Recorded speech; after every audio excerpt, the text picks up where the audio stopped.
Allez, petite vidéo du soir, bonsoir. Je vais te lire un passage de ce livre Les chakras, d'accord, que j'ai emprunté à la médiathèque, parce que est beaucoup ressorti le chakra sacré et que j'avais envie d'avoir des précisions. Donc évidemment, tu ne me vois pas, on est le soir, il est tard, je suis dans mon lit. Mais tu vois, comme je pense et j'œuvre pour toi, puisque je suis encore à faire mes petites recherches. Alors, le chakra sacré. Le chakra sacré, c'est le champ de l'habitation du moi. Ok? Donc, je te passe tous les détails. Hein. De toute façon, tu peux faire une capture d'écran pour lire si tu le souhaites. D'accord? Mais ce que moi, je relève, c'est que c'est la notion de transformation et de mutation permanente. C'est l'énergie de l'eau. C'est le lieu d'habitation du moi, siège de la créativité.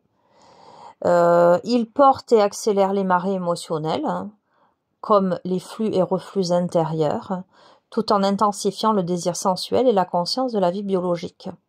L'énergie première ici se divise et devient duelle. Elle bouscule et met face à la conscience lunaire, celle d'être le reflet de la lumière et d'en réfléchir l'éclat.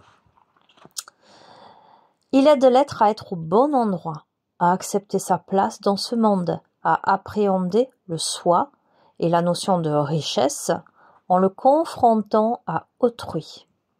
Siège de l'enfantement, de l'imagination et de la dissolution, il nous incite à créer et à nouer des alliances et renforce le plaisir de créer, car c'est au cœur du deuxième chakra que l'être puise l'inspiration essentielle à la création.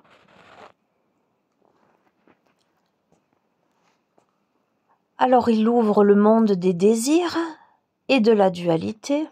Il va amener l'être à apprendre à trouver l'équilibre entre l'intérieur, l'esprit, l'âme, les sentiments et l'extérieur, les plaisirs, appétits, souffrances.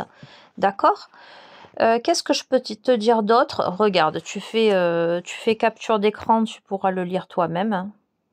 Ok, comme ça je ne te lis pas tout. On l'aura compris, on a la notion d'émotivité. Qu'est-ce qu'on a d'autre?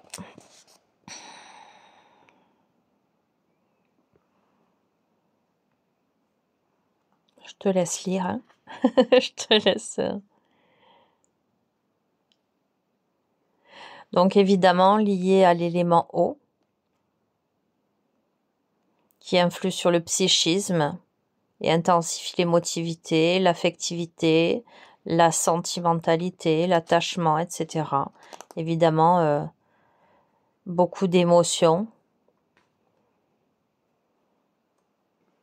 La mélancolie notamment. Ce qui est intéressant, c'est la notion de rappel de la petite enfance comme référence, comme seule référence possible. La notion de changement de vie. Ok.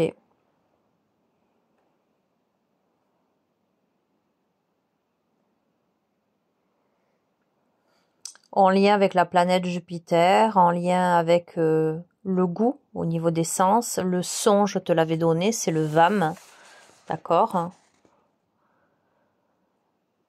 Là, tu as les plantes et pierres en harmonie avec ce chakra.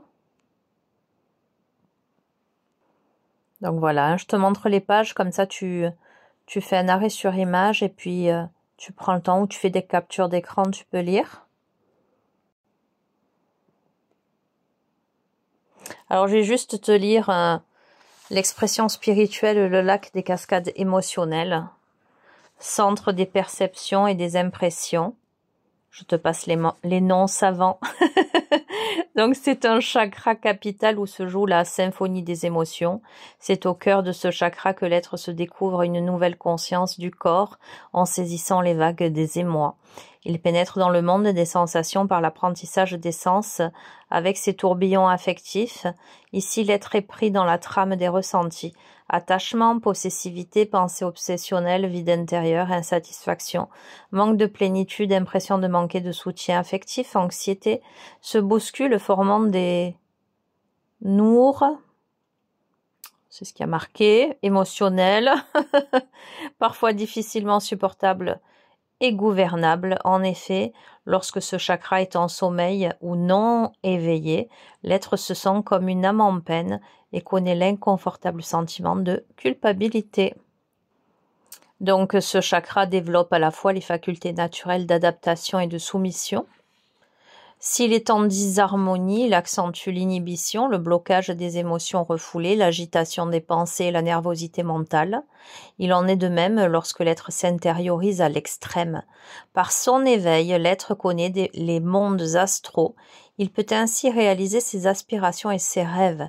Il n'a plus rien à craindre de la puissance de l'eau car il parvient à ne plus se laisser déborder par les cascades émotionnelles.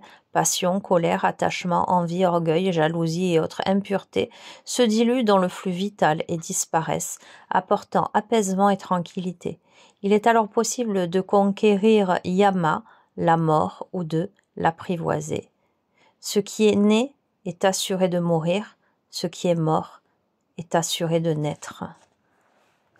Je vacille, j'accepte ma fragilité et honore ma sensibilité. Je bénis les larmes qui me purifient.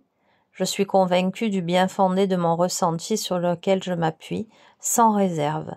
Je vogue sur le cours de la vie tout en prêtant attention au monde qui m'entoure et en restant attentif à mon ressenti.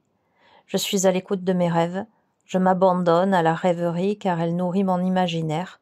Je voyage au gré de ma créativité. Je suis créateur de ma vie. Je libère mon enfant intérieur et j'accepte de grandir. D'accord ?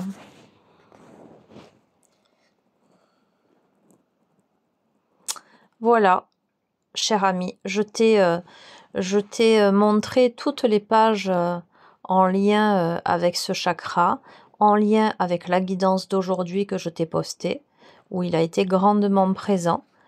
J'espère que tu auras reçu toutes les informations dont tu avais besoin en complément de cette guidance. Je t'embrasse, je te souhaite une belle nuit, fais de beaux rêves et je te dis à bientôt. Prends soin de toi.